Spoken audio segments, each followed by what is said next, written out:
আমন্ত্রণ ২১-এর রাতে আমাদের আজকের বিষয় হবে কি হবে না। আজকে আমাদের সঙ্গে উপস্থিত আছেন গণমাধ্যম ব্যক্তিত্ব ডাক্তার আব্দুল নূর তুষার। আপনাকে স্বাগত জানাচ্ছি। ধন্যবাদ। আমাদের সঙ্গে আছেন বাংলাদেশ সুপ্রিম কোর্টের সিনিয়র আইনজীবী আবু হেনা রাজ্জাকি। আপনাকে স্বাগত জানাচ্ছি। তুষার ভাইকে দিয়ে শুরু করতে চাই। হবে কি হবে না, এই বিষয়গুলোর মধ্যে আসলে অনেক কিছু জড়িত আছে।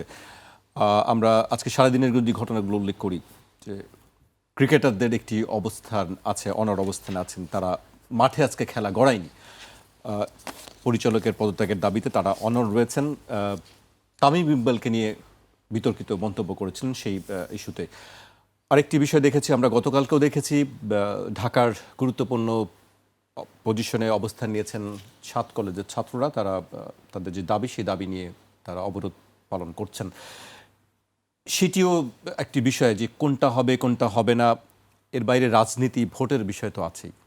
তুষার ভাইকে দিয়ে আসলে শুরু করতে চাই। তামিম ইকবালকে নিয়ে প্রথমে বলি, বাংলাদেশে যে অপমানের সংস্কৃতি চালু হয়েছে, এই অপমানের সংস্কৃতি প্রবহমান রয়েছে এবং তারই সর্বশেষ একটি শিকার হচ্ছেন তামিম ইকবাল। তামিম ইকবালকে অন্যায়ভাবে বলা হয়েছে যে উনি পার্শ্ববর্তী দেশের দালাল, আইসিসির দালাল, এই ধরনের আজে বাজে কথা বলা হয়েছে। এই ধরনের কথা বলা একজন বিসিবির ডিরেক্টরের জন্য অত্যন্ত গর্হিত কাজ। উনি একজন ডিরেক্টর, উনি কথা বলার সময় নিজের সম্মান বজায় রেখে কথা বলবেন। তামিম ইকবাল হচ্ছেন সেই খেলোয়াড়, যেই খেলোয়াড় লর্ডসে সেঞ্চুরি করেছেন, যেই খেলোয়াড় এক হাত ভাঙা অবস্থায় বাংলাদেশের জন্য ব্যাটিং করেছেন। তামিম ইকবাল বাংলাদেশের অন্যতম সেরা ব্যাটসম্যান এবং একটা সময় ছিল যখন ৫ জন খেলোয়াড়কে একসঙ্গে পঞ্চপাণ্ডব বলা হতো, তার মধ্যে একজন হচ্ছেন তামিম ইকবাল। এর আগে সাকিব আল হাসানকে অপমান করা হয়েছে। এর আগে একাধিক খেলোয়াড়কে রিটায়ারমেন্টের একটা সুন্দর রিটায়ারমেন্টের সুযোগ দেওয়া হয় নাই। বাংলাদেশের বোর্ড হচ্ছে সেই বোর্ড যারা একজন খেলোয়াড় রিটায়ার করলে বহুদিন পার হয়ে গেল তার জন্য কোনো বেনিফিট ম্যাচ আয়োজন করে না, তার কোনো দেখাশোনার ব্যবস্থা করে না। এবং আপনি দেখবেন মাশরাফিকে একইভাবে তার রিটায়ারমেন্ট কবে হয়েছে আমরা জানি না। আমরা মাহমুদুল্লাহ রিয়াদের একটা ভালো রাজস্বিক বিদায় দেখি নাই। মুশফিক রিটায়ারমেন্টের দ্বার প্রান্তে আছে, তারও কি একই অবস্থা হবে কিনা। যে দেশের বোর্ড তার নিজের খেলোয়াড়দেরকে সম্মান দেখায় না, বোর্ডের মেম্বার যখন তখন আরেকজনকে দালাল বলে দেয়, এবং যে মেম্বার ওনাকে দালাল বলেছেন তার নিজের দালালির বহু ইতিহাস আছে, আপনি গেলে দেখবেন। তো এরকম একজন লোক যখন এটা বলেছেন, আমি মনে করি যে খেলোয়াড়রা একদম সঠিক কাজ করেছেন। কারণ এইভাবে অপমানের সংস্কৃতি চলতে থাকলে, তামিম ইকবালকে যদি এরকম বলা যায়, সাকিবের সাথে যদি আচরণ করা যায়, তাহলে ভবিষ্যতে এই নাজমুল বলেন, লিটন বলেন, এদের কি অবস্থা হবে আপনারা নিশ্চয়ই বুঝতে পারছেন। ফলে তারা একদম ঠিক কাজ করেছে। এটা হচ্ছে একটা। ফলে খেলা যে হয় নাই, ভালো হয়েছে। আর খেলা হলেই বা কি হবে, সেটাও তো আমাদের একটা প্রশ্ন। বিশ্বকাপ খেলছে না বাংলাদেশ। বিশ্বকাপ খেলবে না কেন? কারণ তাদের আধিপত্যবাদের বিরুদ্ধে তাদের সংগ্রাম। মুস্তাফিজকে কেন খেলতে দেওয়া হয় না, এরকম নানান কথাবার্তা বলা হচ্ছে। চূড়ান্ত হয়নি, কিন্তু তামিম ইকবাল না, কিন্তু বলেছে তো আমরা খেলবো না। তো আপনি অবস্থাটা বুঝেন কিন্তু, যে এক ধরনের স্বামী স্ত্রীর গড়বড় হলে বাপের বাড়ি জামুগা বলে এক ধরনের একটা ব্যাপার ছিল একসময় বাংলাদেশে। এখন তো বাপের বাড়িতে যাবে কোথায়, ফ্ল্যাট বাড়িতে থাকে, রুম থাকে না, চলে আসার পর ওই রুম আরেক ভাই বোন দখল করে নেয়, ফলে যেতে পারে না। কিন্তু আগে তো যেত, বাপের বাড়ি জামুগা এটা বলতো। তো ওইরকম খেলুম না বলার মতো আবেগীয় জায়গাতে অন্তত বাংলাদেশের প্রফেশনাল ক্রিকেট বোর্ডের এবং প্রফেশনাল ক্রিকেট সিস্টেমে থাকা উচিত না। বলা উচিত খেলুম, এই শর্ত মানলে খেলুম, কিন্তু খেলুম না আগেই বলে দিলে ওইটা আর হয় না, বুঝছেন তো। ওই এরা কি করেছে, এরা বলেছে আমরা খেলবো না। একটা ব্যক্তিগত খেলোয়াড়ের ব্যক্তিগত সমস্যা তৈরি হওয়ার কারণে পুরো দেশ খেলবে না, এইটাও কিন্তু একটা অদ্ভুত ব্যাপার। তো ওইটা যদি ঠিক হয়ে থাকে, যে মুস্তাফিজ কেন জুয়ারিদের লিগে খেলতে পারছে না, যে লিগে লিগ্যাল বেটিং হয় সেখানে খেলতে পারছে না, কয়েক কোটি টাকা পায় নাই, আর সেটার বিরুদ্ধে প্রতিবাদ জানিয়ে যদি পুরো দেশের টিম বলতে পারে খেলবো না, তাহলে জাতীয় দলের খেলোয়াড়কে অপমান করলে খেলোয়াড়রা বলতে পারে খেলবো না, কেউই খেলবে না। হ্যাঁ, এবং এটা ভালো হয়েছে তো। একসময় শামীম ওসমান বলতো খেলা হবে খেলা হবে, এখন দেখেন খেলা হচ্ছে না, খেলা হবে না। হ্যাঁ, এইবার আসেন পরেরটা যায়, ৭ কলেজ বহুদিন ধরে এই কাজ করছে। এই রাস্তায় বেরোয় আসে আর বলে আমাদেরকে বিশ্ববিদ্যালয় বানাই দিতে হবে। ভাই, বিশ্ববিদ্যালয় তো অনেকগুলো ছিল, আপনারা ভর্তি হতে পারেন নাই কেন? না না, আপনারা ভর্তি হতে পারেন নাই তো ওই বিশ্ববিদ্যালয়ে। তারপরে এখন বলছেন আমাদেরকে গুচ্ছ বিশ্ববিদ্যালয় করেন। গুচ্ছ কেন? আলাদা আলাদাভাবে বিশ্ববিদ্যালয় হন, অসুবিধা কি? গুচ্ছ হইলে সুবিধা কি? একটা ভিসি নাকি? বরং 7টা বিশ্ববিদ্যালয় হলে 7টা ভিসি, অনেক ভালো না? আরো ভালো ভালো লোকজনকে ওখানে পোস্টিং দেওয়া যাবে। আজাদি না গোলামি বলে বলে এক পক্ষের গোলাম দূর হবে, আরেক পক্ষের গোলামরা আজাদির নাম দিয়ে ওখানে গিয়ে পোস্টেড হবে। তো ভালো তো 7টা বিশ্ববিদ্যালয় করে দাও। এখন তারা নেমেছেন ইলেকশনের আগে, এটা সম্পূর্ণভাবে ইলেকশনকে বাধাগ্রস্ত করার একটা প্রক্রিয়া। কেন 7 কলেজ ইলেকশনের পরে নতুন যে সরকার আসবে তাদের কাছে দাবি দেওয়া নিয়ে যাওয়ার উপায় নাই? এখন কেন রাস্তা বন্ধ করতে হবে? যখন কিনা সমস্ত মানুষ নির্বাচনের প্রচারণায় বের হবে 2 দিন পরে, নির্বাচনের মধ্যে কোনো ধরনের গন্ডগোল করা, রাস্তাঘাট ব্লক করা, যেটা এমনিতে একটা অন্যায় কাজ, সেটা তারা সবাই মিলে করছেন। কেন করছেন? আজাদি মানে এইটা না যে আপনি নিজের হাতে আইন তুলে নেবেন, যা মনে লয় তাই করবেন। আমার গায়ে যত দুঃখ সয়, বন্ধু আরে করো তোমার মনে যাহা লয়। এই 7 কলেজ যদি নিজেদেরকে মনে করে তারা জাতির বন্ধু হয়েছে, যা খুশি তাই করবে, যা খুশি তাই করার অধিকার তো ঢাকা শহরের নাগরিকরাও তাদেরকে দেয় নাই। যেখানে সেখানে রাস্তা বন্ধ করবেন, রাস্তা বন্ধ করে বলবেন আমাদের বিশ্ববিদ্যালয় চাই, আরেকদিন বলবেন অটো পাস চাই। অটো পাসের মৎসব দেখেছিলাম আমরা। মৎসব শব্দের অর্থ নিশ্চয়ই জানেন, মহোৎসব, এটাকে কথ্য ভাষায় মৎসব বলে। অটো পাসের মৎসব করার পরে এখন অটো বিশ্ববিদ্যালয় হয়ে যাবে তারা কালকে। এই এক একটা কলেজেরও তো 100-150 বছরের ঐতিহ্য আছে। ঢাকা কলেজের বয়স কত? আপনি একটা মজার ব্যাপার, আপনি চিন্তা করেন যে কেমব্রিজের ট্রিনিটি কলেজ আছে, ট্রিনিটি কলেজ গিয়ে বলবে আমাদেরকে কেমব্রিজ বিশ্ববিদ্যালয়ের মধ্যে বিশ্ববিদ্যালয় বানিয়ে দাও। জি, ঢাকা মেডিকেল কলেজ গিয়ে বলবে আমাদেরকে বিশ্ববিদ্যালয় বানিয়ে দাও। ঢাকা মেডিকেল কলেজের বয়স বাংলাদেশের যে কোনো মেডিকেল কলেজের চেয়ে পুরনো। এরকম একটা ঐতিহ্যবাহী কলেজে পড়তে পারার স্বাধীনতা আলাদা। ইম্পেরিয়াল কলেজ একটা ইউনিভার্সিটি, তারপর ওরা নামের শেষে লিখেছে ইম্পেরিয়াল কলেজ, যেখানে নোবেল পুরস্কার বিজয়ীদের লাইন দিয়ে ছবি আছে একটা করিডোরের মধ্যে।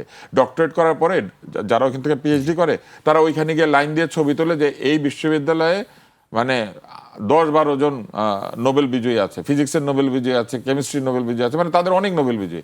তারা তো নিজেদেরকে ইম্পেরিয়াল কলেজ বলে কেন? কারণ এই কলেজ নামটার মধ্যে একটা ঐতিহ্য আছে। ঢাকা কলেজ বাংলাদেশের কি বলবো, এটা সর্বপুরাতন কলেজ। সেই সর্বপুরাতন একটা কলেজ গিয়ে বলতেছে আমাদের বিশ্ববিদ্যালয় বানিয়ে দেন। জি, আপনার কাছে আমি আবারও আসবো। এই পর্যায়ে আমরা দুটি বিষয় নিয়ে আলোচনা শুনলাম। আমি রাজ্জাকি ভাইয়ের কাছে আসতে চাই, একটু রাজনীতির দিকে দৃষ্টি দিকে চাই, কিন্তু তার আগে আমি একটি বক্তব্য উল্লেখ করতে চাই। 5 আগস্টের পর তৃণমূল পর্যায়ে সহিংসতা ও দখলদারিত্বের প্রসঙ্গে উল্লেখ করে বিএনপির স্থায়ী কমিটির সদস্য সেলিমা রহমান বলেছেন, দীর্ঘদিন ক্ষমতার বাইরে থাকা তৃণমূলের অনেক নেতাকর্মীর মধ্যে এবার আমাদের খাওয়ার পালা, এই মানসিকতাকে নৈতিক অবক্ষয়ের বহিঃপ্রকাশ বলেও উল্লেখ করেন তিনি। পাশাপাশি হাজার হাজার নেতাকর্মীর আচরণ নিয়ন্ত্রণ করাকে বড় চ্যালেঞ্জ হিসেবে স্বীকার করেছেন তিনি একটি কথা বলেছেন, এবার আমাদের খাওয়ার পালা, এই মানসিকতাটা থেকে আসলে বের হওয়া যাচ্ছে না। রাজ্জাকি ভাই। ধন্যবাদ আপনাকে এবং আমার অত্যন্ত প্রিয় তুষার সহ-আলোচক আর ইটিভির দর্শক শ্রোতা। আসলে দেখেন, আমাদের দেশের রাজনীতিটা কিন্তু প্র্যাকটিক্যালি আমাকে শুধুমাত্র ক্ষমতায় যেতে হবে, মানে টার্গেটটা হলো এরকম। এখন প্রশ্ন হচ্ছে কেন ক্ষমতায় যেতে হবে, কেন? এটার কারণই হচ্ছে, ধরেন এই যে তুষার কিছু কথা বললো, আমি তার সাথে একটু বিরোধিতা করছি না, আমি অ্যাড করছি। যেমন ধরেন ঢাকা কলেজ, এটা কিন্তু ট্রেডিশনাল ভ্যালু আছে। ঢাকা কলেজ কিন্তু ঢাকার আপনি বিশ্ববিদ্যালয়ে বানিয়ে দিলে ওজন বাড়বে না। ঢাকা কলেজের কিন্তু একটা ঐতিহ্য আছে। এইটাকে যদি কেউ বিসর্জন দিতে চায় যে এই নামটা পরিবর্তন করে, ঢাকা কলেজের কিন্তু মানে যে পরে কি গর্ববোধ করে, যেমনিভাবে ঢাকা বিশ্ববিদ্যালয়। এই কারণে আমি কথাটা বললাম, এইটাকে বিশ্ববিদ্যালয় বানানোর চিন্তা করাটা উচিত না। ঢাকা কলেজের একটা আলাদা ওজন আছে। আপনি যদি সচিবালয়ের দিকে তাকান, আপনি ইডেন কলেজ বলেন, এটার ঐতিহ্য আছে না? হ্যাঁ, এই যে Eden college, economics college, Holy Cross, আপনি হলি ক্রসে কালকে হলি ক্রস বিশ্ববিদ্যালয় বানাই দিলে, আমি মনে করি হলি ক্রস কলেজেরই একটা আলাদা ওজন আছে। 1, 2 নম্বর হচ্ছে ব্যক্তিগতভাবে নিজের যোগ্যতার দিকে চিন্তা করেন। আপনি কি করছেন, দ্যাট ইজ ইম্পর্টেন্ট। কেন বলছি কথাটা, আপনি সচিবালয়ের দিকে তাকাবেন, তুষারও জানে, সেটা হলো কি প্রমোশন, খালি আমরা ওখানে খালি প্রমোশন দিই। ডিএসকে জয়েন্ট সেক্রেটারি বানাইছে, কিন্তু সে ডিএস এর টেবিলে বসে, বুঝাইতে পারছি? অর্থাৎ ডিএস যে কাজটা করতো সেই কাজটা জয়েন্ট সেক্রেটারি করতেছে, কিন্তু তার স্ট্যাটাসটা বাড়ছে। স্ট্যাটাস এখন যদি বলেন অর্থনৈতিক সুবিধা বাড়ে, তা না। অর্থনৈতিক সুবিধা material for an honest officer, for example. কিন্তু যখন আমরা তো জানি আমাদের যারা আমলা টামলারা আছেন, বেতন তাদের কাছে মুখ্য বিষয় না। সুতরাং আপনি ডিএস হিসাবে, জয়েন্ট সেক্রেটারি হিসাবে ডিএস এর দায়িত্ব পান, কিন্তু আপনি পদটা পাইছেন। কেন বলছি আমি? সাকিব আল হাসানের কথা বলছে। সাকিব আল হাসান একটা গায়ক, একটা নায়ক, একটা নায়িকা, একটা গায়িকা, একটা প্লেয়ার, এরা কিন্তু সবার। এই যে তুষার আজকে ডিবেট করতেছে, না ডিবেট না সরি, এই যে আজকে টক শোতে করতেছে, তুষার কিন্তু আজকের পরিচিত না। সে বহু আগে সেই শুভেচ্ছা, দুনিয়ার লোকের শুভেচ্ছা দিচ্ছে, আর নিজে পায় কিনা আমি জানি না, দুনিয়ার লোকের শুভেচ্ছা দিচ্ছে। না না, আমি বলছি, হ্যাঁ, সে কিন্তু আজকের পরিচিত মুখ না, সে কিন্তু এখানে এসে পরিচিত হচ্ছে না। অর্থাৎ আমি কিন্তু বলতে চাচ্ছি, এই তামিম ইকবাল বলেন, সাকিব আল হাসান বলেন, মোস্তাফিজ বলেন, এরা সবার কাছে সার্বজনীন। চট করে এখান থেকে যখন একটা লোক, সে আওয়ামী লীগ করুক কিংবা বিএনপি করুক, যখন যোগ দেয় তখন তো নিজের সে আলাদা করে ফেলতেছে, তখন কিন্তু সে বিতর্কের জায়গায় যায়। এই যে আজকে তামিম ইকবাল নিয়ে কথাটা উঠছে, তুমি রয়ের এজেন্ট নয় কি, তুমি ইন্ডিয়ার দালাল, এই আসবে কেন? মানে আমি বলতে চাচ্ছি সার্বজনীন, তোমরা এমনভাবে ইম্পার্শিয়াল থাকবা, তোমাদের সবার কাছে তোমাদের গ্রহণযোগ্যতা আছে। সেই কারণে ভূপেন হাজারিকা একটা বড় শিল্পী, জানে সে মরার 2 বছর আগে বিজেপিতে যোগ দিছে। আরে সারা জীবন সে বিপ্লবী সঙ্গীত করছে, এতে কি হয়েছে? 2 বছর আগে সে নিজের সম্পর্কে একটা ধারণা দিয়ে গেল যে আমি এই ঘটনার কথা বলছি। এইবার আসেন এই যে খাই, আপনি বললেন যে খাওয়ার পালা যে আসছে, কেন লোকটা? আপনি এমপি হয়ে কি করবেন? তুষারের পরিচিতি কম বাংলাদেশে? বাংলাদেশ না, বাংলাদেশে আমেরিকা ইউরোপ কে না চেনে তাকে? কালকে যদি সে এমপি হয়, আমি তর্কের খাতিরে বলছি, আমি তাকে আমার সামনে এক্সাম্পল দিচ্ছি, এক টাকা চুরি করা ছাড়া তার এমপি হওয়ার দরকারটা কি? আপনি নেম অ্যান্ড ফেমের দিকে আসেন। এমপি হলে টাকা চুরি করতে হবে কেন? গাড়ি দেয় না। আরে করমুক্ত গাড়ি গপ্প মাইরো না, করমুক্ত গাড়ি কিনে লইবে না কিনা, ঠিক আছে? করমুক্ত একটা গাড়ি, ঠিক আছে, বুঝলাম। এখানে কি আমরা থাকি? অনেস্টলি এই দেশের মানুষ আমরা এখানে থাকি না। তাইলে আমাদের এমপি হইতে হবে। ওই যে খাই খেই বলতেছে, এমপি হতে হবে। নেইম অ্যান্ড ফেমের যদি বাংলাদেশে 300 এমপির ভিতরে 50টা এমপিরে মানুষে চেনে, 250 এমপিরে চেনেই না, তার এলাকার লোকজন ছাড়া। মানে সেলিব্রিটি না সে, তাকে রাস্তায় হাঁটলে কেউ চিনবে না। 50 জনরে চেনে, কারণ এর ভিতরে 20 জন মিনিস্টার থাকে, আর বাকি বিভিন্ন কমিটি হয়, সেটার প্রধান থাকায় টিভিতে ছবি টবি দেখে। সুতরাং আপনার বাংলাদেশের রাজনীতিতে ক্ষমতা কেন্দ্রিক রাজনীতি, আর ক্ষমতা কেন্দ্রিক মানে হচ্ছে এখানে টাকার খেলা। কারণ আপনি ইনভেস্টমেন্টটা চিন্তা করেন, I am not a mad যে আমি 25 কোটি টাকা ব্যয় করে নির্বাচন করব। হ্যাঁ, যারা করে, যারা কোটি কোটি 100 কোটি টাকার মালিক আছে, তাদেরকে ডাইকে নিয়ে দেয়, কারণ তারা দেশটাকে কন্ট্রোল করে। তারা হইলো ইয়ের কি বলে এটারে, আপনি বিজনেস জগতে যদি আসেন, কর্পোরেট। তারা বহু লোক আছে মন্ত্রী এমপি হয় না, কারণ মন্ত্রী এমপি বানায়, তাদেরকে ফান্ডিং করে বানায়। কিন্তু অন্য যারা করে, নিজের টাকা ইনকাম করে, মানে টাকা ইনভেস্ট করে যখন এমপি হয়, আবার যখন ক্ষমতায় যাবে তখন আর্ন করবে। তাহলে ভাই এত সহজ না টাকাটা। আমরা তো নিজের টাকা রোজগার করে জিনিসপত্র কিনি, কিনে ক্যাশ টাকা গুনে দিতে বহুত কষ্ট হয়। সেজন্য বললাম, এই যে থিওরিটা আসছে, এই যে চিন্তা ভাবনাটা আসছে, এটা হইলো আপনার ক্ষমতার রাজনীতি।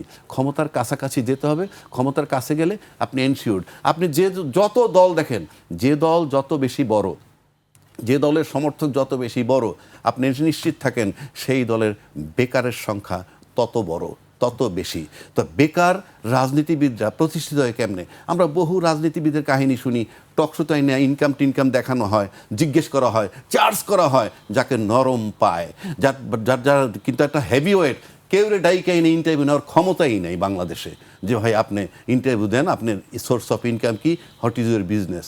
সুতরাং আমি সেই জন্য বললাম, আপনি আরেকটা জায়গায় আসেন, আপনি দেখবেন যে আমি একটা জায়গায়, ও মেডিকেল কলেজে ভর্তি হয়েছে, সে মেডিকেল কলেজে ভর্তি হওয়ার সময় ফর্ম ফিল আপ করতে হয়, প্রতিটা দফায় আপনাকে লিখতে হবে হ্যাঁ না, প্রযোজ্য নয়, এইটা সেইটা, আগ্রুম বাগ্রুম। আমার দেশে বহু লোকের নমিনেশন পেপার আমার টিভিতে প্রদর্শন হয়েছে, আলাপ আলোচনা চলতেছে, অনেক কলাম খালি রাখার পর নমিনেশন পেপার বৈধ হয়েছে। কিভাবে এই বৈধতাটা কেন হইল? কোনো ঘর খালি থাকতে পারবে না, আপনাকে লিখতেই হবে। আপনি লেখেননি, আমি কারো নাম বলতে চাই না, কেন হবে এটা? এই যদি হয়, সেই লোক যখন ক্ষমতায় যাইয়া রাষ্ট্র পরিচালনা করবে, আপনি তো শুভঙ্করের ফাঁকি দিয়ে আসছেন, আপনি আইন মানেননি, আপনি এসে আইন করে বলবেন তুষার তোমাকে আইন মানতে হবে, নাহলে ইউল বি কনভিক্টেড। নো, হবে না। এই দেশ আপনি ঠিক করতে পারবেন না। You must pay respect to law. আপনি ল মানবেন না, আপনি আমাকে দিয়ে আইন মানাবেন, এটা হয় না। আমি আরও বলতেছি আপনাকে যে আমরা যাচ্ছি কোথায়। আপনি প্রতিবার নির্বাচনের তফসিল দেয়, তফসিল দেওয়ার আগে কী বলে, গণপ্রজাতন্ত্রী বাংলাদেশ সরকারের বা বাংলাদেশের যে সংবিধানের এত নম্বর অনুচ্ছেদ মোতাবেক আমি নির্বাচনী তফসিল ঘোষণা করছি। আমি নিশ্চিত করে বলে দিয়েছি, আবার রিপ্লে করে দেখেন, এবার যে তফসিল ঘোষণা করছে, আমি নির্বাচনের তফসিল ঘোষণা করতেছি, এইভাবে অমুক দিন জমা দিবেন নমিনেশন, অমুক দিন বাছাই, কোন আইনে? এই পত্রিকা এখানে চাকরি করেন, এটা একটা কোম্পানি, এখানে দেখেন না নোটিশ দেওয়া হয়, তখন কিন্তু বলা হয় যে ইটিভির এই অনুচ্ছেদ এই অনুচ্ছেদ এত মোতাবেক নোটিশের তুষারের চাকরিটা থেকে বরখাস্ত করা হইল। আপনি নির্বাচনটা দিলেন কোন আইনে? জাতিকে জানান। এটা কি তামাশা নাকি? এটা তো রাষ্ট্র।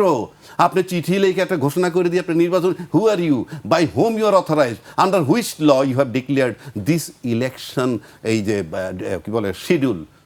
আমি চ্যালেঞ্জ করলাম জাতিকে, আপনাকে বলতে হবে। যদি বলেন যে ভুলে, বাংলাদেশ সব হয়, যে আমি ভুলে বলি নেই ওই দিন, তবে এখন বলেন, এখন বলে দেন জাতিরে যে আপনি সংবিধানের কোন অনুচ্ছেদ মোতাবেক আপনি নির্বাচনটাকে ঘোষণা করলেন। চ্যালেঞ্জ করলাম। জি, তো এই যে জিনিসটা, এই যে শুভঙ্করের ফাঁকি দিয়ে আপনি রওনা দিচ্ছেন, একটা জাতি একদম নির্বিঘ্নে চলে, শুধুই ক্ষমতার লোভ, তাই কারো প্রতিবাদ নাই, কেউ লয়ের প্রতি রেসপেক্ট নাই। কারণ আপনি যখনই এমপি হবেন, you believe it or not, it is Bangladesh, আপনি সব আইনের ঊর্ধ্বে। আপনি আমেরিকার মতো দেশ, আমরা গালাগালি করি যাই করি না কেন, আপনি ভারতের দিকে তাকান, সেখানেও কিন্তু আইনের প্রয়োগ অনেক বেশি আছে। আপনি আইনকে যদি সম্মান না করেন, আপনি আইন মানবেন না, আপনি আমাকে এদিকে কেমনি আইন মানাবেন? আমি চ্যালেঞ্জ করলাম তো, সব রাজনৈতিক দলের চ্যালেঞ্জ করছি, আপনি নির্বাচন কমিশনে বলেন যে ভাই আপনি কোন আইনে দিচ্ছেন, প্লিজ জানান ভাই, আমরা জাতির কাছে প্রশ্নবিদ্ধ হচ্ছি। কোন আইনে, কোন সংবিধানে বা কোন অনুচ্ছেদ মোতাবেক আপনি ঘোষণা করছেন একই দিনে গণভোট এবং আপনার এই জাতীয় সংসদ নির্বাচন? আমি নির্বাচন বিরোধী না, কিন্তু আপনি তো ঘোষণা করলেন, আপনি বেআইনি পন্থায় যাইয়া আপনি আইন বানাইলে আপনি কিভাবে পালন করাবেন মানুষকে দিয়ে? রাজ্জাকি ভাই, এই প্রশ্ন এখনো উঠছে কেন যে আসলে নির্বাচন হবে কি হবে না, বা হলে সেটি সুষ্ঠু হবে কিনা, এই প্রশ্নটি এখনো কেন উঠছে? আপনি তো ভাই সব অনিয়ম দিয়ে শুরু করছেন। তো অনিয়ম দিয়ে, আমি তো রাস্তায় হাঁটি, তুষারও নিশ্চয়ই রাস্তা দিয়ে হাঁটে। আপনি বলেন তো আমি কোথায় গন্ধ পাচ্ছি নির্বাচনের? আমি মফস্বলের কথা জানি না, গ্রামগঞ্জের কথা জানি না, ওই এখানে তো আমরা গন্ধ পাই না। সব জায়গায় একটা গন্ধই পাই, অত বড় আওয়ামী লীগ, তারে বাদ দিয়ে নির্বাচন হলে সেই নির্বাচন ভায়াবেল হবে না, ইত্যাদি ইত্যাদি শুনি। সেটা সব, বরং সেই কথাটা বেশি শুনি আরও। ইভেন আমরা টকশোতে এই কথাটা শুনি। আমি সেটার বিরুদ্ধ করছি না, উনি আসবেন কি আসবেন না, ওনাকে নির্বাচন করতে দেওয়া উচিত কি উচিত, ওই বিষয়ে আমি যাচ্ছি না। বরং নির্বাচনী প্রচারণার চেয়ে এই সমস্ত প্রচারণা আমরা বেশি শুনতেছি। তো এই জন্য আমি বলতেছি, আপনি সব করতেছেন বেআইনি। আপনি নির্বাচনের তফসিল দিলেন কোন আইনে, আপনার জানা নাই। আপনি একই দিনে গণভোটে ভাঙিয়ে দিলেন কোন আইনে, আপনার জানা নাই। আপনি নমিনেশন পেপার জমা দিলেন, আপনি কলাম খালি রাখছেন, কোনো প্রতিবাদ নাই। আপনি আয়ের উৎস কি তুষার রেডাইকে জিজ্ঞেস করে ইন্টারভিউতে, কিন্তু তুষারের চেয়ে যারা মোটা বেটা তা করে আপনি ডাকেন না, আপনি জিজ্ঞেস করতে পারেন না। এই যে বিষয়গুলো, এত অনিয়মের ভিতর থেকে আপনি নিয়ম আশা করেন, এটা কি তামাশা নাকি? এটা কি রাষ্ট্র? তো দেশটাকে আগে রাষ্ট্র বানান। এখন সম্প্রতি আপনি যে আরো শুনেন, মোমেন সাহেব, ওনার খুব ঘনিষ্ঠ লোক হয়তো বা, জানি না, বলতেছি আচ্ছা আমার ঘনিষ্ঠ মোমেন সাহেব, আপনার কাছাকাছি না, মোমেন সাহেব ইন্টারভিউ দিয়ে বলতেছে উনি 5 আগস্ট 8 মাস পরে নিউ ইয়র্কে চলে গেছে। না, নিউ ইয়র্ক বলবো না, বাইরে চলে গেছে। আচ্ছা, বাইরে চলে গেছে কিভাবে? উনি 6টা সিম পাল্টাইছে। 6টা সিম পাল্টাইছে, নানান জায়গায় থাকা, এগুলো আছে, নানান জায়গায় থাকতো, পাল্টায় ফাইনালি কিভাবে গেছে? কয় সরকারি কর্মচারীরা তাকে, সরকারি কর্মচারী তাকে সহযোগিতা করছে, এবং এটা কন্ট্রোল করছে কি, যোগাযোগ রেখেছে তার ওয়াইফ নিউ ইয়র্ক থেকে। আমি দোষ গুণ বলছি না ভাই, ফর গডসে, ওটার জন্য আমি বলতেছি না। আমি বলতেছি উনি 8 মাস এখানে ছিলেন, এবং তারপরে এই প্রক্রিয়া সরকারি কর্মচারীদের সাহায্য নিয়ে উনি বেরোয় গেছেন। উনি কে? আমরা তর্কের খাতিরে বলছি, উনি পতিত সরকারের একটা অংশ। তাকে সহযোগিতা করতেছে কে? বর্তমান প্রশাসন। 8 মাস পরে গেছে, এখন থেকে 6-7 মাস আগে। তাহলে এখন পর্যন্ত যেই প্রশাসন পতিত সরকারকে সমর্থন করে, সেই প্রশাসন তো অন্তত এনসিপি নেতৃত্বে যে জোট আছে তাকে কোঅপারেট করবে না। তাহলে আপনি নির্বাচন সুষ্ঠুভাবে নিশ্চিত কিভাবে হন? কারণ সব বেআইনি হইতেছে, এটাও বেআইনি, এবং আমি মনে করি এটাই আইন। আপনি বাংলাদেশ এখন সেই জায়গায় আছে, বেআইনটাই আইন। জি, আমি আপনার কাছে আবারও আসবো। এই পর্যায়ে আমি তুষার ভাইয়ের কাছে আসতে চাই। তুষার ভাই, নাগরিক প্ল্যাটফর্মের আহ্বায়ক ডক্টর দেবপ্রিয় ভট্টাচার্য বলেছেন, নতুন বন্দোবস্তের কথা বলে পুরনো বন্দোবস্ত ফিরে গেছে সরকার। তিনি বলেছেন, সরকার কিছু ক্ষুদ্র ও উগ্র জনগোষ্ঠীর কাছে জিম্মি হয়ে গেছে। এমন পরিস্থিতিতে সুষ্ঠু নির্বাচন হবে কিনা তা নিয়ে সংশয় রয়েছে। নির্বাচন সুষ্ঠু হবে কিনা এটা নিয়ে তো সংশয় আছে। একটু আগে রাজ্জাকে ভাই সংশয় প্রকাশ করলেন। শুধু একটা বিষয় রাজ্জাকে ভাইকে একটু মনে করিয়ে দিই। রাজ্জাক ভাই একসময় বলেছিলেন যে বিরোধিতা করে না। না, বিরোধিতা করছে না, একসময় বলেছিলেন যে ডক্টর ইউনূসের কথাই সংবিধান। হ্যাঁ। তাইলে ওই কথা হ্যাঁ, অনুযায়ী থাকো, আমি মানে তো- রাজ্জাক ভাইয়ের কথা অনুযায়ী থাকেন তাহলে ভাই, আরেকটি নির্বাচন- কথা বলেন যে অন্তর্বর্তী সরকারের আমার অন্তর্বর্তী দ্বিমত নাই, সংবিধান। আমি হ্যাঁ। দ্বিমত নাই। হ্যাঁ, তো ওই কথাই আমি উত্তরটা খালি দেই যে নির্বাচনটা ওইভাবেই হচ্ছে। হ্যাঁ, উনি বলছেন তাই হচ্ছে। আমি কোনো বললে তো অসুবিধা হবে না, নেই। এটা তো নির্বাচন কমিশন বলবে। না, সিইসি হ্যাঁ, সেটা- অন্তর্বর্তী সংবিধান অনুযায়ী হ্যাঁ, হচ্ছে। অন্তর্বর্তীকালীন উনি বলেছিলেন সরকারের আর কি। অন্তর্বর্তীকালীন সংবিধান মোতাবেক আমি নির্বাচনের তফসিল দিই। বলুক। না, এখন যেটাই হোক মানে ঘটনাটা হচ্ছে এটাই যে বললে বৈধতা পায় রাজ্জাক- কিন্তু। মূল কথা হচ্ছে রাজ্জাক ভাই যেটা বলবেন ওটাই আইন। না না, এই যে তামাশা করেন না, আমি সেটা বলি নাই। তবে এই কথা একদম ভুল। মোমেন সাহেবের সাথে আমার জীবনে দেখাও হয় নাই। উনি বলে দিল যে আমার সাথে নেই ঘনিষ্ঠতা ওইটা তো আছে। তবে- একাধিকবার- তবে একাধিকবার জিনিসটা আপনার কথা আমার কাছে বলেছেন, মজা বিভিন্ন লেগেছে। উদাহরণ আমি হিসেবে বিভিন্ন হ্যাঁ, উদাহরণ অনেকবার, দিছি, হ্যাঁ, তাই অনেক বলছি। উদাহরণ দিয়েছেন, অনেক প্রশংসা করেছেন, কিন্তু একটা ব্যাপার চিন্তা করেন যে মোমেন সাহেব চলে গেছেন, তো চলে তো গিয়েছেন ভালো কথা। আমি দেখলাম যে তার একটা আমূল পরিবর্তন হয়েছে। যতদিন মন্ত্রী ছিলেন সত্য কথা বলতেন না। আমার ধারণা ছিল ওনার অনেক সুন্দর কেশ বাহার আছে। আমি দেখলাম ওনার চুল নাই। চুল এই যে- নাই? হ্যাঁ, ফ্রেঞ্চ কাট দাড়ি? দেখলাম অনেক, না ফ্রেঞ্চ কাট না, ভালোই দাড়িটা না, রেখেছেন। সুন্দর, তার সুন্দর ইমোজটা ভালোই লাগছে, খারাপ লাগে। তো রাজনীতিবিদরা না এরকমই করেন, ক্ষমতায় থাকলে একরকম চেহারা, ক্ষমতা না থাকলে আরেক চেহারা তারা আবির্ভূত হন। আবার ধরেন আমরা দেখেছিলাম যে তরুণদের রাজনৈতিক দলে নির্বাচনের আগে তারা আরেকটা ভিন্ন চেহারা ভিন্ন দেখছি। পোশাক আশাক পরেন। আমি দেখলাম যে সারোয়ার তুষার থেকে শুরু করে নাসিরুদ্দিন পাটোয়ারি সবাই মাথায় টুপি দিয়ে একটা ইসলামী লেবাস ধারণ করেছেন। আল্লাহ মালুম, এটা আল্লাহ জানেন কার মনে কি আছে। কিন্তু আমি মোমেন সাহেবটা দেখে বেশ অবাক হয়েছি, কারণ মানে পতন তো অনেক ধরনের হয়। আমাদের মতো লোক যাদের বয়স বাড়ছে কিছু কেশের পতন হয়, তাই না? কিন্তু আমি দেখলাম যে ওনারও হলো, এবং ওনার হয়তো আগেই ছিল। কেন এই রসিকতাটা করছি? এই রসিকতাটা এই জন্য করছি যে আপনি যে আমাকে প্রশ্ন করলেন যে নির্বাচন ঠিক মতো হবে কিনা, নির্বাচন ঠিক মতো হবে কিনা এই প্রশ্নটি জাগিয়ে দিয়েছে এই সরকারের ভেতরে কিছু মানুষ। আমরা মনে আছে একজন উপদেষ্টা বলেছিলেন 54 বছর আপনারা কি করেছেন, তখন লোকে ভেবেছে এরা আরো থাকতে চায়। আবার আমরা এটাও শুনেছি 15 বছর 50 বছরও নাকি লোকে চাইছে এই সরকার থাকুক। তখনও মানুষের মনে একটা ধারণা জন্মেছে যে ওনারা তো তাহলে থাকতে চায়। তারপরে এই কিছুদিন আগে আমরা লক্ষ্য করলাম যে প্রেস সচিব বলেছেন যে মার্চ মাসে প্রধান উপদেষ্টা জাপানে যাবেন বেড়াতে। মার্চ মাসে তো ওনার প্রধান উপদেষ্টা থাকার কথা না। মার্চ মাসে নতুন সরকার, নোবেল লরিয়েট, গ্রামীণ ব্যাংকের প্রতিষ্ঠাতা, গ্রামীণ ফোনের অন্যতম, গ্রামীণ টেলিকমের মাধ্যমে অন্যতম অংশীদার, পৃথিবীব্যাপী স্বনামধন্য আমাদের অন্তর্বর্তী সরকারের সাবেক প্রধান উপদেষ্টার জাপান যাওয়ার কথা। কিন্তু উনি বলেছেন যে উনি জাপান যাবেন, বা কোথায় যেন যাবেন, জাপান বা কোনো বিদেশে যাবেন। আমি এক্স্যাক্টলি জাপান বলেছিলেন, জাপানের হ্যাঁ, সঙ্গে। জাপানে। হ্যাঁ, তো উনি এখন এটা ঘোষণা দিচ্ছেন। উনি নিজেই তো তখন প্রধান উপদেষ্টা প্রেস সচিব থাকার কথা না, তাহলে মার্চ মাসের শিডিউল উনি এখন কেন দিচ্ছেন? তাহলে মানুষের মনে একটা ধ্যান ধারণা জন্মাতে থাকে যে যাবে নাকি যাবে না, হবে নাকি হবে না। তারপরে একটা বক্তব্য এসেছে যে আওয়ামী লীগ যদি ক্ষমা চায় বা চাইতো তাহলে তো রিকনসিলিয়েশনের একটা সুযোগ ছিল। ক্ষমা চাওয়ার জন্য কি কোনো কর্তৃপক্ষ তৈরি করা হয়েছিল? কোথায় গিয়ে ক্ষমা চাইতো? কোন জায়গাতে গিয়ে চাইতো? কোনো ট্রুথ অ্যান্ড রিকনসিলিয়েশন কমিশন ঘোষণা করে কাউকে ক্ষমা চাওয়ার সুযোগ দেওয়া হয়েছিল? যাদের বিরুদ্ধে বিচার প্রক্রিয়া শুরু হয়েছে তারা কি ক্ষমা চাইলে ক্ষমা পাবে? তাহলে এরকম একটা কথা বললেও কিন্তু মানুষের মনে এক ধরনের অদ্ভুত ধারণা তৈরি হতে থাকে। তাহলে কি ক্ষমা করার একটা লক্ষণ দেখা দিল? তো এরকম মানুষের মনে হাজারো দ্বিধা দ্বন্দ্ব। তারপরে ধরেন বলা হলো যে তরুণরা ওয়েল প্ল্যান্ড এবং তারা একটা রাজনৈতিক দল করেছে এবং তারা অনেকে পাশও করবে এবং তাদের মধ্যে থেকে কেউ মন্ত্রীও হতে পারে। কে পাশ করবে আর কে ফেল করবে, অনেকে পাশ করবে না অল্পে পাশ করবে, আপনি কি করে বলতে পারেন? আর শুধু অনেকে পাশ করবে, শুধু তরুণদের তো দাঁড়িয়েছেই ধরেন জামাতের কাছ থেকে সিট নিয়ে মনে করেন 30টা, ধরেন 40টা, 40 জনের 40 জনই জিতবে। তরুণরা তো 40 জনের মধ্যে অনেকে জিতলে কত পার্সেন্ট জিতলে অনেক হবে? 4 জন, 16 জন, 32 জন ধরেন জিতলো, আবার মন্ত্রীও হবে, এটাও বলেছেন। তার মানে কি? তার মানে এটা one kind of soft instruction যে যদি জিতে তবে মন্ত্রী বানাইও, অথবা জিতলে পরে কিন্তু মন্ত্রী হইব, সবাইকে জানাই দিল। তাতে করে কি করা হলো? প্রার্থীর সাথে প্রার্থীর পার্থক্য তৈরি করা হলো। আমি দেখলাম শারমিন মুর্শিদ, কুসুম শিকদার এবং তাসনিম যারা একটা সচেতনতামূলক গানে অংশ নিচ্ছেন। এই গানটা যদি গণমাধ্যমে প্রচারিত হয় ইলেকশনকালীন সময়ে, তাহলে কি এইখানে একজন প্রার্থী অতিরিক্ত সুবিধা পাবেন না? এবং তার পাশে একজন উপদেষ্টা দাঁড়িয়ে আছেন, এটা ঘন ঘন লোকে দেখবে না? এই উপদেশটা কি অন্য দলের নারী প্রার্থীকে এখানে ডেকেছেন, কিংবা অন্য কোনো স্বতন্ত্র নারী প্রার্থীকে এখানে ডেকেছেন? ডাকেন নাই। এগুলা সবই তো হচ্ছে নিরপেক্ষ অবস্থানের লঙ্ঘন। জি, আমাকে এবার আমি আপনি বিরতিতে যাবেন আমি জানি, বিরতিতে যাওয়ার আগে শুধু আরেকটা কথা বলি।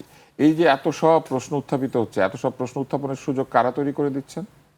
কারা দিলেন? এই শারমিন মুর্শিদ জানেন না যে ওনার এটা করা উচিত না? উনি একজন নির্বাচনের প্রার্থীকে পাশে নিয়ে জাগো বাংলাদেশ বলে গান গাওয়ার দরকার নাই, এটা উনি জানেন না? উনি তো পারিবারিকভাবে উপদেশটা লেগেসি বহন করছেন। ওনার পারিবারিকভাবে এক ধরনের লেগেসি আছে উপদেশটা হইবার। ফলে এই দেবপ্রিয় দাদা যা বলেছেন একদম সঠিক বলেছেন। জি, আমি তুষার ভাই এই বিষয়ে আপনার সঙ্গে আমি আরো আলোচনা করব। আমি এই পর্যায়ে বিরতিতে যেতে হচ্ছে আমাকে। দর্শক, একটি বিরতি নিচ্ছে, ফিরছি এখনই।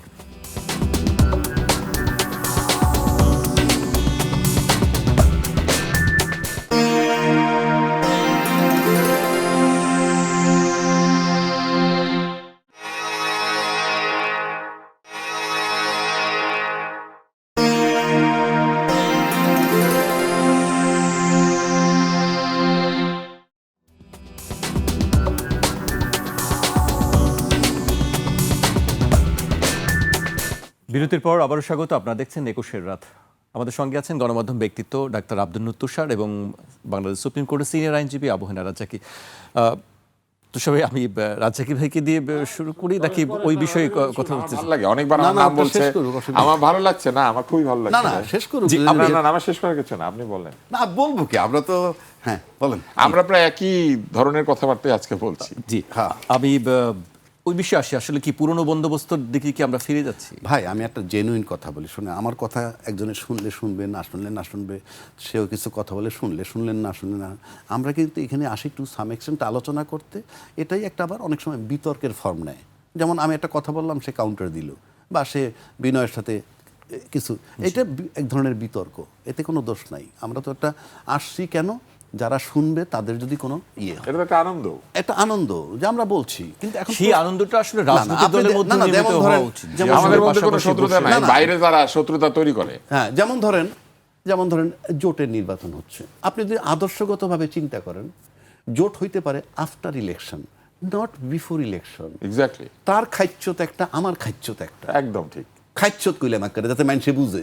তার খাইচ্যত একরকম, আমার খাইচ্যত একরকম। কারণ ইলেকশনের আগে কইতেছি যে তুমি আইসা পড়ো ভাই আমার দলে, মানে আমার কাছে আসো, জোট করি। আর আমার লোকগুলারে বলতেছি যে ওরে ভোট দিও। তো এই লোকগুলো তো সব আমার খাইচ্যতের। আমি 30 বছর ধরে গইরে তুলছি আমার খাইচ্যতের। ওরা বৈশ রয়েছে আমার খাইচ্যতের লোকেরা ভোট দিবে না দিয়ে, ও যখন বলবো আমি তো দলীয়ভাবে তার গণতান্ত্রিক অধিকার হরণ করলাম। একদম ঠিক। এটা কোন পদের গণতন্ত্র? 1, 2, আবার আমার দলের মার্কাও দিচ্ছি, মানে কত রকম সাবোটাজ। আবার দলের মার্কা যারা দিচ্ছি না, তারা ডাইকে এনে বলতেছি তুষার ভাই দাঁড়ান আপনি, নো প্রবলেম, আমার লোক আপনাকে ভোট দিবে। কোনোটাই গণতন্ত্রে পড়ে না। 3 নম্বর, একটা পার্টির রেজিস্ট্রেশন পাইতে জান বাইরে হয়ে যায়, জান কালা হয়ে যায়। সেই পার্টির রেজিস্ট্রেশন পার্টির একটা লাথি মেয়েরা এসে তুষারের দলে যোগ দিছে, ভাই আপনি বড় দল, আমারে আপনার মার্কা দেন। এটা কোন আইডিওলজি? আপনি তো আপনার দলের আদর্শ বিকিয়ে দিয়ে আসছেন, আপনাকে তো বিশ্বাস করার কোনো কারণ নাই। You are not trusted. কারণ আপনি তো এই আইডিওলজিটা জনগণকে দীর্ঘদিন বুঝাইছেন, সেটাই ঘরে বসে বুঝান, বাজারে বসে বুঝান, আর 5 জনের বুঝান। সেই 5টা লোক তো বলবে যে এই লোকটার তো কোনো আদর্শ নাই। এটা কোনো গণতান্ত্রিক প্রক্রিয়া না। নির্বাচনের নামে আপনি গণতন্ত্র বলবেন, গণতন্ত্র উদ্ধারের জন্য নির্বাচন দরকার, কিন্তু নির্বাচনের আগে যে 2টা ব্যাপার রয়ে গেছে অন্তত দৃশ্যমান, 5,000 না 5,500 অস্ত্র নাকি লুট হয়েছে, তারপরে আপনার অস্ত্র লুট হয়েছে। তো অস্ত্র যদি লুট হয়, সেই অস্ত্র যদি উদ্ধার হয় নাই, আমরা সবাই ব্লেম গেম দেই। রিটও করা হয়েছে যে অস্ত্র উদ্ধার না হওয়া পর্যন্ত। যাই হোক, রিটে যে মনে করেন রিটে যদি অ্যাবসলিউট করে দেয় রুলটা, হ্যাঁ অস্ত্র উদ্ধার করার জন্য ডাইরেকশন দিলাম, অস্ত্র উদ্ধার করবে কে? ওই মাঠের সেই পুলিশ, ওই মাঠের সেই আর্মি। কথার কথা বলছি। এখন সবাই আমরা বলি সরকার ব্যর্থ, আমি তর্কের খাতিরে ধরে নিলাম সরকার ব্যর্থ, কিন্তু ব্যর্থতারা খালি ডাইরেক্ট ব্লেম না দিয়ে অন্তত একবার সরকারের সাথে গিয়ে বসেন না ওপেন, যে প্রফেসর ইউনূস সাহেব, আমি ওই পার্টির লোক, তুষার ভাই আমরা এই পার্টির লোক, আপনারা জানতে চাই কি অস্ত্রগুলো উদ্ধার হলো না কেন? আপনি কি নির্দেশ দেন নাই, নাকি আপনি নির্দেশ দিয়েছেন কিন্তু আপনার নির্দেশটা মানে নাই? ওপেন করেন, চ্যালেঞ্জ করলাম। এটা যদি না বলেন তার মানে ব্লেম গেম চলতেছে। হয় ইউনূস সাহেব ডাইরেকশন দিচ্ছে, তার প্রশাসন শোনে না, আর নয়তো ইউনূস সাহেব ডাইরেকশন দেন নাই। কিন্তু আপনারা যারা জিজ্ঞেস করেন না, আপনারা কি ব্লেম গেম দিয়ে রাজনীতি করবেন? এটা তো হয় না কি ভাই, তুষার ভাই? এই ব্লেম গেম হয় না। আমার তো অধিকার আছে, তুষার সাহেব হইল আইজিপি, আমার তো তারা জিজ্ঞেস করার অধিকার আছে। আচ্ছা আইজিপি সাহেব, এটা হচ্ছে না কেন? ওই জায়গায় গরম পানি মারেন, এই জায়গায় ঠান্ডা পানি মারেন, কি কারণে? আপনার কি সরকারের কেউ বলছে, হোম মিনিস্টার, নাকি আপনার মন মতো চলছেন? তাহলে তার একটা জবাব দিতে হবে। আমরা ব্লেম গেম খেলতেছি, এই চিটপাটের রাজনীতি চলবে না। ওই দিক থেকে তো আপনি বিগত সরকারের বলতে হয় ভালো, ডাইরেক্ট কইতো এইটা করো, এটা পিঠে ধ্বংস কর, এটা ঠিক কর। আপনি তো স্বচ্ছতা লাগবে রে ভাই। স্বচ্ছতা মানে সরলীকরণ, কিছু সত্য কথা বলা। এখানে টোটাল ব্লেম গেম চলতেছে।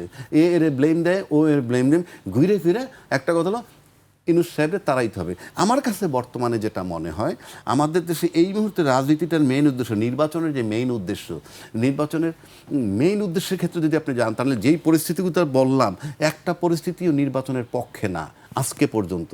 তারপর যখন আমরা নির্বাচন চাই, তখন মনে হয় যে নির্বাচনের চেয়ে গুরুত্বপূর্ণ ইউনূস সাহেবকে অপসারণ করা। অথচ নির্বাচনটা একটা সুষ্ঠু নির্বাচন হইলেই কিন্তু নির্বাচনের ইউনূস সাহেব চলে যেতে বাধ্য। আর নয়তো আপনাকে প্রক্রিয়া করতে হবে তাকে সরানোর জন্যে, যদি নির্বাচন ছাড়া হয়। 2 নম্বর আসেন, এই ইউনূস সাহেবের রাখার জন্য আবার কিছু দল আছে, আমরা শুনি, নাম বলবো না কারো, কি তারা নাকি পাওয়ারে না গিয়ে পাওয়ার এনজয় করতেছে। বরং নির্বাচন হয়ে গেলে তারা যদি নির্বাচন থেকে আউট হয়ে যায়, তখন তারা এই এনজয়টা করতে পারবে না। এটাকে যেমন তার দিকের কথা বললাম, সুতরাং ইউনূস সাহেব থাকুক তাদের মতে। আবার যারা মনে করে যে নির্বাচন হইলেই ক্ষমতায় যাবে, তারাও কিন্তু এই সমস্ত বাজে পরিস্থিতিতে নির্বাচনটা চায়। আন্দোলনকে ইউনূস সাহেবরা সরাইতে চায় না। কেননা যদি ইউনূস সাহেব সরে যায়, তাহলে তো আমার আমসালা দুটো যাবে, আমি তো নির্বাচন করে ক্ষমতায় যেতে পারতাম। সুতরাং সেই জন্য ইউনূস সাহেবের বিরুদ্ধে আন্দোলন হওয়াটা কঠিন, আন্দোলন কইরে তারে তাড়ানো কঠিন। এটাতে কঠিন তার প্রমাণ বিগত 17 মাস তাকে কেউ সরাতে পারেনি ওইটা। সুতরাং আপনি সামনে যে আমাদের কপালে কি আছে আমরা ঠিক জানি না। এটার জন্য দরকার, এই উনি যদি অন্তর্বর্তীকালীন সরকার বা আমি অন্তর্বর্তীকালীন সরকার, আমার তো লোক নাই, লোক তো সব রাজনৈতিক দলের সঙ্গে। সুতরাং আমি আবারও বলছি, আগেও বলছি, রাজনৈতিক দল এতে যদি ভাইটাল যদি ধরেন বিএনপি জামাতের সাথে, আপনার জামাত এনসিপির সাথে একটা কথা বলতে হবে, একটা স্টেক হোল্ডার, আর্মি একটা স্টেক হোল্ডার, সরকার একটা স্টেক হোল্ডার।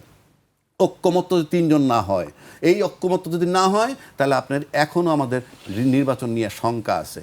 আর যদি ঐক্যমত্য হয়, তাহলে ধরে নিতে হবে যে অ্যারেঞ্জ ইলেকশনের দিকে যেতে হবে। অ্যারেঞ্জ ইলেকশনের দিকে যদি না যেতে পারেন, আপনি ইলেকশন তুলে নেওয়া কঠিন হবে। জি, আপনার কাছে আমি আবারও আসবো, তুষার ভাইয়ের কাছে আসতে চাই, কিন্তু তার আগে পোস্টাল ব্যালট নিয়ে একটি আলোচনা হচ্ছে। আমি সেই আলোচনার ব্যাপারে আজকে বিএনপি স্থায়ী কমিটির সদস্য সালাউদ্দিন আহমেদ, তিনি নির্বাচন কমিশনে গিয়েছিলেন, বেশ কিছু অভিযোগ করেছেন। সেই অভিযোগের কিছু অংশ আমি আপনার সামনে উল্লেখ করতে চাই। এখন যে সমস্ত পোস্টাল ব্যালটগুলো আপনারা দেখছেন বিভিন্নভাবে সোশ্যাল মিডিয়াতে ভিডিও আকারে আসছে, এক একটা বাসায় 200 থেকে 300 করে ব্যালট পাওয়া যাচ্ছে। কোথাও কোথাও জব্দ করা হচ্ছে, কোথাও কোথাও এখনই ভোটিং শুরু হয়ে গেছে, যেটা 22 তারিখে হওয়ার কথা। এবং কোথাও কোথাও বলছে একজনের নম্বর দিয়ে আরেকজন গ্রহণ করছে। এইভাবে অনেক কিছু অনিয়ম হয়েছে। একটি নির্দিষ্ট রাজনৈতিক দলের পক্ষ হয়ে কিছু কিছু এখানে কাজ হয়েছে বলে আমাদের ধারণা, এবং সেটা প্রকাশিত হয়েছে। আসলে ধারণাও না, এটা প্রমাণিত হচ্ছে। এখন আমরা বলেছি এ বিষয়ে আপনাদেরকে পরিষ্কার ব্যাখ্যা দিতে হবে। তিনি উনি তো বলেই অভিযোগ দিয়েছেন, পোস্টাল করেছেন। ব্যালট নিয়ে আমাদের নির্বাচন কমিশন যেটি করেছেন সেটি হচ্ছে তারা একটা প্রপার পাইলটিং করেন নাই। এই পোস্টাল ব্যালট কিন্তু শুধু পোস্টাল ব্যালটই না, কোথাও এটা পোস্টাল, কোথাও এটা ইন্টারনেটেও হচ্ছে, মানে ইউনিফর্ম কোনো সিস্টেম নাই আমি যেটা আজকে দেখেছি ইন্টারনেটে। জি, সেটি নিয়ে আলোচনা করছিলাম তো আমরা। কিছু আমারও confusion আছে কিছু যে ভোট এটা আসবে কি- পোস্টে, কিছু ভোট কিভাবে নাকি দিবে, নেটেও কি না দেওয়া দিবে, যাবে। আমার এখানে নাকি কি চক্ষু স্ক্যান করা, হাত স্ক্যান করারও ব্যবস্থা আছে। আমি জানি না কোথায় কি তারা হাতে ব্যবস্থা করে। মানে ইয়েস, না না না, ওই ভোটটা মানে আইডেন্টিটি কনফার্ম করার জন্য এরকম নানান ধরনের পরস্পর বিরোধী বক্তব্যে ইন্টারনেট ভরে গিয়েছে। এখন আমরা তো নির্বাচন কমিশনের কাছ থেকে পরিষ্কারভাবে কোনো পদ্ধতি সম্পর্কে কোনো প্রেস নোট পেয়েছেন আপনারা, কোনো সংবাদ সম্মেলন পেয়েছেন? পোস্টাল ব্যালট তারা কি করে অর্গানাইজ করছেন, কিভাবে ব্যালটগুলি আসবে, কোথায় গোনা হবে, কোন জায়গাতে সংরক্ষিত হবে, কত তারিখের মধ্যে এই ব্যালট এসে পৌঁছালে সেটা ভোটের মধ্যে ঢুকবে, আর কত তারিখের মধ্যে না ঢুকলে সেটা ভোটে ঢুকবে না, এই ব্যাপারগুলিকে সব পরিষ্কারভাবে দলগুলি জানে? আমি জানি না, আমি অন্তত জানি না। তো এই না জানার জায়গা থেকেই কনফিউশনটা তৈরি হচ্ছে। আর তার মধ্যে বেরিয়ে গিয়েছে একসময় আমরা 22 তারিখে দেখতাম ভোট হওয়ার কথা, হ্যাঁ। সেটা নাকি আগেই হয়ে না, যাচ্ছে। এখন আমরা তো একসময় শুনতাম প্রশ্ন ফাঁস হয়, এখন আমরা দেখছি যে Postal ব্যালট ballot ফাঁস, ফাঁস। ব্যালট ফাঁস, ব্যালট ফাঁস। হ্যাঁ ব্যালট ফাঁস হয়েছে। এখন ব্যালট ফাঁসের জন্য যারা দায়ী তারা মিছিল করবে কোথায়? ঢাকার রাস্তায় নাকি দুবাইয়ের রাস্তায় না আবুধাবির বাহরাইন। রাস্তায়? বাহরাইনে করবে কিনা? মানে এই একটা অদ্ভুত, একদিকে বাহরাইনে পোস্টাল ব্যালট নিয়ে সমস্যা, একদিকে ঢাকা শহরে সাকরাইন নিয়ে সমস্যা। কোথায় বাহরাইন, কোথায় সাকরাইন, মানে আমরা খুবই কনফিউজড। আমার কথাবার্তা শুনে আপনি নিশ্চয়ই বুঝতে পারছেন আমি নিজে কনফিউশন এখন তৈরি করছি, কারণ জাতি মনে হয় কনফিউশন আনন্দ পায়। এই বাঙালি জাতির সবচেয়ে বড় সমস্যা কোথায় গিয়ে দাঁড়িয়েছে জানেন? যারা প্রশ্ন করে তাদেরকে তারা পছন্দ করে না, আর যারা জি হুজুর বলে ডাইনে বামে মাথা নাড়ে তাদেরকে তারা পছন্দ করে। এবং এই জায়গা থেকে এই জি হুজুর সংস্কৃতি শুরু হয়েছে, এবং এই জি হুজুর সংস্কৃতিকে কিছু লোক ভালোবাসতে শুরু করেছে। একটু আগে আপনি অস্ত্র নিয়ে কথা বলছিলেন না? অক্টোবর মাসে স্বরাষ্ট্র উপদেষ্টা বলেছেন ইলেকশনের আগেই অধিকাংশ অস্ত্র উদ্ধার হয়ে যাবে।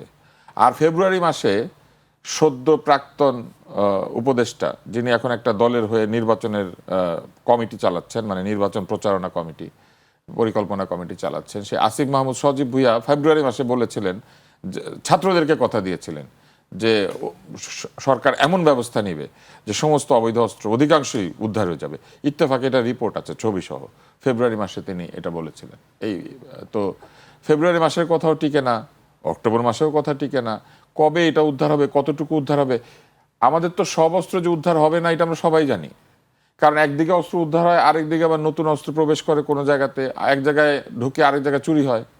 কিন্তু একটা মজার জিনিস আপনি লক্ষ্য করেন, ইলেকশনের আগে আওয়ামী লীগের সময় সব ইলেকশনেই বৈধ অস্ত্র জমা নিত থানায়। থানা যে লুট হয়েছে সেখান থেকেই শুধু অবৈধ অস্ত্র লুট হয়েছে, বৈধ অস্ত্র কিন্তু লুট হয়েছে বলে আমার ধারণা। কতগুলি বৈধ অস্ত্র হারিয়ে গিয়েছে, আর কতগুলি অবৈধ অস্ত্র হারিয়ে গিয়েছে, কতগুলি থানাতে সংরক্ষিত অস্ত্র হারিয়ে গেছে, কতগুলি সরকারি অস্ত্র হারিয়ে গেছে, এটার কোনো ডেটা দিয়েছে এখনো পর্যন্ত ঠিক মতো যে এতগুলি অস্ত্র আমরা খুঁজছি? তাহলে আমরা বুঝতে পারতাম যে 100টা হারিয়ে গেছে, 80টা উদ্ধার হয়েছে। সেই তো কথা। কোনো জায়গাতে ট্রান্সপারেন্সি নাই, অথচ আমরা শুনেছিলাম এতই স্বচ্ছ হবে, মানে পৃথিবীর সেরা। চামড়ার তলে দিয়ে রক্তনালী দেখা যাবে, এরকম একটা ব্যাপার আমাদের ধারণা হয়েছিল। তো কোথায় গেল সেই সব প্রতিশ্রুতি? আমরা শুনেছিলাম মন খুলে কথা বলেন, সমালোচনা ইচ্ছা মতো করেন। আমি দেখলাম যে আনিস আলমগীর জেলখানায়, নেহারি খাইছে, এটাও নাকি অপরাধ। নেহারি তো একটা পাকিস্তানি খাবার, এটা তো আধিপত্যবাদী খাবার না। আমি হজ করতে গিয়েছিলাম সৌদি আরবে, সমস্ত পাকিস্তানি দোকান যেগুলা সেগুলাতে নেহারি বানায়, অত্যন্ত সুস্বাদু। এটা তো আধিপত্যবাদী খাবার না ভাই, এটা তো এটা ভালো তুষার খাবার। ভাই, এটা কেন তারা এখন খাইলে তারা রাগ করেন? এইবার আসেন, হ্যাঁ ভোটের প্রচারণা নিয়েও একটি হ্যাঁ ভোটের আলোচনা প্রচারণা চলছে নিয়েও একটা আসলে। আলোচনা চলতেই হবে, কারণ সরকার সবাইকে ভোট দিতে আসতে বলবেন, হ্যাঁ দিবেন কি না দিবেন এই প্রচারণা তো সরকার করবেন না। হ্যাঁ বা না দেওয়া তো সরকারের বলে দেওয়ার কথা না। জুলাই সনদ দেওয়া হয়েছে, প্রশ্নগুলি ওইখানে আছে, এই প্রশ্নগুলি জনতা শুনবে, হ্যাঁ দিবে কি না দিবে সে নিজে নিজে সিদ্ধান্ত নেবে। জনগণের মধ্যে কি না ভোটের অংশ আছে? নিশ্চয়ই আছে। জনগণের মধ্যে যদি না ভোটের অংশ থাকে তাহলে সরকার কেন হ্যাঁ ভোটের পক্ষ নিচ্ছে? তাহলে কি যারা না ভোটে যাবে তারা সরকার বিরোধী, নাকি সরকারের ইচ্ছার বিরোধী?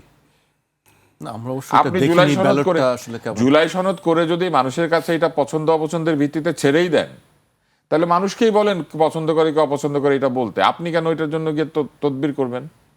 আপনি বললেন মিয়া বিবি রাজি তো ক্যা করেগা কাজী, তারপরে আপনি মিয়াকে বলছেন বিবি ঠিক নাই, বিবিকে বলছেন মিয়া ঠিক নাই। জি, আমরা একেবারে শেষ পর্যায়ে চলে এসেছি। আমি রাজ্জাকি ভাইকে দিয়ে শেষ করতে চাই। আপনি আমি এই হ্যাঁ ভোটের প্রচারণা হ্যাঁ বা সার্বিক- তুষার ভাইয়ের সাথে একটু বিরোধিতা বলবো না, বাট আমি দেশটা যেভাবে চলছে তার আলোকে বলছি। ধরেন সরকার আসার পর সংস্কার কমিটি, মানে সংস্কার করবে, ঐক্যমত্য কমিশন বানাইছে, তারপরে এই যে জুলাই সনদের একটা আইনি ভিত্তি তৈরি করছে, তারপরে সেটাকে গণভোটে কিন্তু ফাইনালি যাওয়ার জন্য রাজনীতিবিদরা ঐক্যমত্য হইতে পারলে তো আর যাইতো না, ঐক্যমত্য হইতে পারে না। ফাইনালি গিয়ে দেখা গেল সরকারের কোর্টই বলটাকে পাঠাইছে যে আপনি দেন। এখন প্রশ্ন হচ্ছে এই সরকার কি ম্যান্ডেট নিয়ে আসছে, ডিটেলস কিন্তু কিছু নাই, শুধু উনি বসছিলেন অন্তর্বর্তীকালীন সরকার হিসাবে, তারপরে বিচার করবেন, সংস্কার করবেন, তারপরে নির্বাচন দিবেন। তো এই বিচার, সংস্কার এবং নির্বাচন তিনটার দায় যখন সে নিচ্ছেন সে স্বঘোষিতভাবে নিজের থেকে, তা সেক্ষেত্রে গণভোটের পক্ষে উনি যদি হাঁ বলেন, সেটা আমার কাছে মনে হয় তারা যৌক্তিকভাবে বলতে পারেন, কেননা এইগুলো তারা বলছেন যে আমরা এগুলো করব, সংস্কার নিয়ে কথা হয়েছে। আর পারে কি পারে না সেই বিতর্কে যাচ্ছি না, কিন্তু যেহেতু আমি একটু আগে বললাম যে কোন আইনে নির্বাচন দিচ্ছি, কোন আইনে একই দিনে গণভোটার দিচ্ছি, সব যখন বেআইনি যে কায়দায় চলে সেই কায়দায় চলতে পারে, তাহলে এটাও চলতে পারে। এটা দিয়ে আমি এইটাই বুঝাচ্ছি যে বাংলাদেশ 5ই আগস্টের পর থেকে অন্তর্বর্তীকালীন সরকারের অন্তর্বর্তীকালীন সংবিধান মোতাবেক চলছে। তা না হলে সিইসি পারলে কালকে সকালে রাজ্জাকিকে চ্যালেঞ্জ করে বলুক যে রাজ্জাকি সাহেব, আমি অন্তর্বর্তীকালীন সরকারের অন্তর্বর্তীকালীন সংবিধান মোতাবেক নির্বাচন দেইনি, তখন আপনি বলে দেন আপনি কোন আইন মোতাবেক নির্বাচনটা দিছেন। সুতরাং দেশটা উল্টা নিয়মে চলছে, বেআইনি কায়দায় চলছে। সুতরাং বেআইনটা যখন আইন, সবই তখন বৈধ। সুতরাং এই যে না হায়ের পক্ষে ভোট দিয়ে, এখন আসেন জুলাই সনদ যদি আমরা মানি, যেমন এখন বিএনপিও বলা শুরু করেছে যে হায়ের দিকে কিন্তু অলরেডি তারা বলতেছে। তো যদি বলেই থাকেন তাহলে তো আমার গণভোট পর্যন্ত যাওয়াই উচিত ছিল না, আমরা তো ওখানেই সেট করে ফেলতে পারতাম। মানে এগুলা কি হয় জানেন, এই আমার কাছে মনে হয় এখন না বললে পরে মনে হয় ক্ষতি হয় সাইকোলজিক্যালি, মানে ভোটের বাজারে।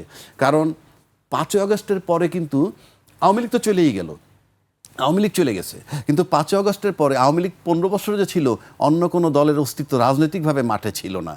কিন্তু 5ই আগস্টের পরে আওয়ামী লীগ চলে গেল, তারপরে থাকলাম কি তুষার, রাজ্জাকি আর হইল গিয়া আপনি হাসান ভাই। এই যে 3টা লোকের যে কি অ্যাক্টিভিটিস, এইটা কিন্তু 5ই আগস্টের পর থেকে দেখে আসে। সুতরাং কতক্ষণ কেউ বলে আমরা নায়ের পক্ষে প্রচার করব, পরে দেখলেন ডিমেরিটস হইতে পারে, আবার হায়ের পক্ষে যায়। এভরিবডি ইজ কনফিউজড এবং সবাই শঙ্কার মধ্যে আছে। এবং যা কিছু হচ্ছে টোটালটাই যদি বেআইনি ধরি, ওটাই আইন। কারণ 5ই আগস্টের পর থেকে আমরা তাই দেখছি। এবং দায়িত্বশীল বড় বড় রাজনৈতিক দল যারা ক্ষমতায় যাবে কিংবা বিরোধী দলে থাকবে, দেশ চালাবে, আমি তাদের এই পরিপক্কতা, এই অভিজ্ঞতা বা এই এক্সপিরিয়েন্স দেখে সত্যি আমি লজ্জিত। জি, আমাকে শেষ করতে হবে। তুষার ভাই কিছু বলতে চাচ্ছিলেন সংক্ষেপে যদি। ওই যে একটা স্ববিরোধিতা হয়েছে, সেটা হচ্ছে যে যদি মুখের কথায় আইন হয় তাহলে গণভোট সিদ্ধ, কিন্তু আমাদের রাজ্জাকি ভাই বলেছেন যে এই ভোট তো বেআইনি, তাহলে দুইটাই বেআইনি। তাহলে একটা বেআইনি পদ্ধতির জন্য আবার সরকার না ভোট করে আবার সেটার জন্য আবার সমর্থন কেন চায়? আপনি দেখেন রাজ্জাকি ভাই বেশ কনফিউজ অবস্থা আছে, আমিও আছি। কিন্তু একটা জিনিস খেলে আমি একটু মনে করিয়ে দিতে চাই, জুলাই সনদ যারা তৈরি করলেন, জুলাই সনদ তৈরি করার পরে এটা জনগণের কাছে যখন তারা দিয়েছেন, তারা কি ধরে নিয়েছেন যে তাদের জুলাই সনদ সম্পূর্ণভাবে সঠিক এবং জনগণকে হ্যাঁ ভোটই দিতে হবে? এটা কি ঠিক, নাকি জনগণের অধিকার আছে বলার যে জুলাই সনদেও দুই একটা জায়গাতে ভুল থাকতে পারে, নাকি তারা এটাকে নির্ভুল নিশ্ছিদ্র, এটাকে এক ধরনের মানে মনে করছেন এটা আসমান থেকে নেমে আসা কিছু? তা তো নয়। তাহলে জনগণের হ্যাঁ বলার অধিকার থাকলে জনগণের না বলার অধিকার আছে। জনগণের টাকা খরচ করে আপনি জনগণের না বলার অধিকার কেড়ে নিতে চাচ্ছেন কেন? আপনি কেন লোকজনকে জনগণের টাকা খরচ করে জনগণের মাথায় এটা ঢোকানোর চেষ্টা করছেন যে আপনি শুধু হ্যাঁ বলেন? শুধু হ্যাঁ বলবে না শুধু না বলবে, এটা জনগণ ঠিক করবে। আপনি শুধু বলবেন যে এই যে আমাদের জুলাই সনদ, ভালো করে এটা সম্পর্কে জানেন, আপনার ভালো লাগলে হ্যাঁ দেন, ভালো না লাগলে না দেন। কিন্তু ওনারা তো সেটা বলছেন না, এই জন্যই এখানে নিরপেক্ষতা ক্ষুণ্ণ হচ্ছে। তবে আমি একটা লাইন যোগ করে দিই তুষার ভাইয়ের সাথে, শেষ করে দিই এক লাইন জাস্ট, যে আমরা যে কায়দায় যাচ্ছি সম্পূর্ণ আইন বহির্ভূতভাবে, সেই হিসাবে যদি গণভোটটাকে আপনি কোনোভাবে বৈধতা আগে দিতে পারেন এবং তারপরে যদি নির্বাচন দেন, তাইলে এই নির্বাচনে একটা আইনি বৈধতা পেতে পারে। তাহলে সংবিধানটা আমাদের পতিত সরকার যেভাবে রাইখে গেছে, ভাই আপনি এর মধ্যে এখনো ঢুকতে পারেন নাই, ঢুকতে পারবেনও না। আমি শেষ করব। আপনি আগে গণভোটের কথা বলছেন, সেটি আপনার একটি বক্তব্য, নিজস্ব বক্তব্য, আমাকে এখানে নিজস্ব বক্তব্য শেষ করতে হবে। আপনাদের দুজনকে অনেক ধন্যবাদ আমাদেরকে সময় দেওয়ার জন্য। দর্শক, আজ এখানে শেষ করছি। আবার দেখা হবে রোববার ঠিক রাত 12টায়। ছুটির দিনটি আপনাদের সবার ভালো কাটুক।